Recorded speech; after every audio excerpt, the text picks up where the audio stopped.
अध्यात्माला नवा आयाम देणारे मानवतेचे पुजारी पद्मश्री अप्पासाहेब धर्माधिकारी यांना अनोखं अभिवादन। अध्यात्म केवळ ऐकण्यासाठी नाही, तर ती एक जीवन प्रणाली आहे। स्वतःसह समाज समृद्ध करण्याचा मूलगामी मंत्र आहे। हा नवा मंत्र महाराष्ट्राच्या सीमापल्ल्यात जगाला ज्यांनी शिकवला त्या परमपूज्य नानासाहेब धर्माधिकारी यांचा वसा आणि वारसा त्याच समर्थपणे समर्थ कृपेने ज्यांनी सुरू ठेवला त्या पद्मश्री दत्तात्रय नारायण धर्माधिकारी तथा अप्पासाहेब धर्माधिकारी यांच्या जन्मदिनानिमित्त आवाज न्यूज नेटवर्क कडून विनम्र अभिवादन। इतिहास त्यांचीच दखल घेतो ज्यांनी स्वतःपेक्षा मनुष्याची पूजा केली। याच मानवतेच्या पुजाऱ्यांना इतिहासाने आपल्या अंगाखांद्यावर घेतलं आहे। महाराष्ट्राच्या या मातीने अनेक नररत्नांना जन्म दिला। 350 वर्षांपूर्वी जन्मलेल्या छत्रपती शिवप्रभूंनी जगावं कसं हे सांगितलं, तसंच त्यांच्या लाडक्या शंभू बाळाने मातीसाठी मरावं कसं याचं अनोखं हृदयद्रावक तरीही स्वाभिमानी दर्शन घडवलं। त्या महाराष्ट्राच्या युवराजाची म्हणजेच स्वराज्याच्या दुसऱ्या छत्रपतींची आज जयंती।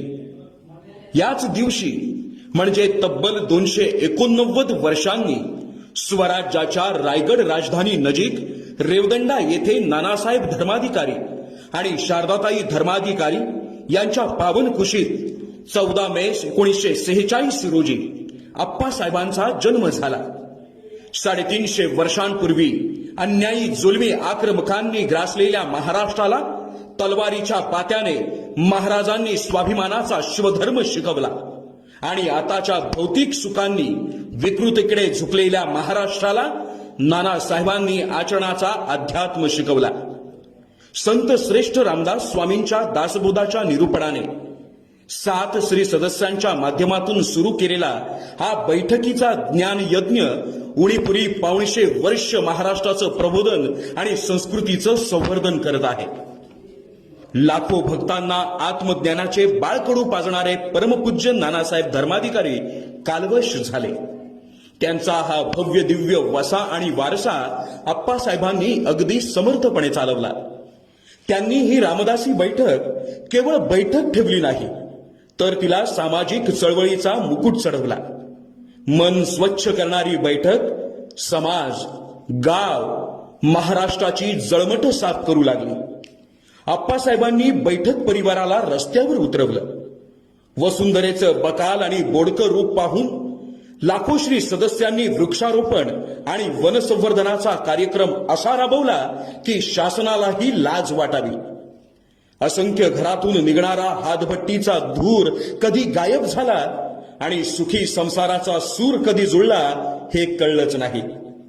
त्यांच्या या अतुलनीय कार्याची दखल घेऊन महाराष्ट्र शासनाने त्यांना आदरपूर्वक पद्मश्री हा किताब बहाल केला। दिल्लीपासून गल्लीपर्यंतचे माथे ज्यांच्या चौकटीवर झुकताना संकोचत नाहीत त्या धर्माधिकारी परिवारातील पद्मश्री अप्पासाहेब धर्माधिकारी यांना कोटी कोटी अभिवादन, कोटी कोटी अभिवादन।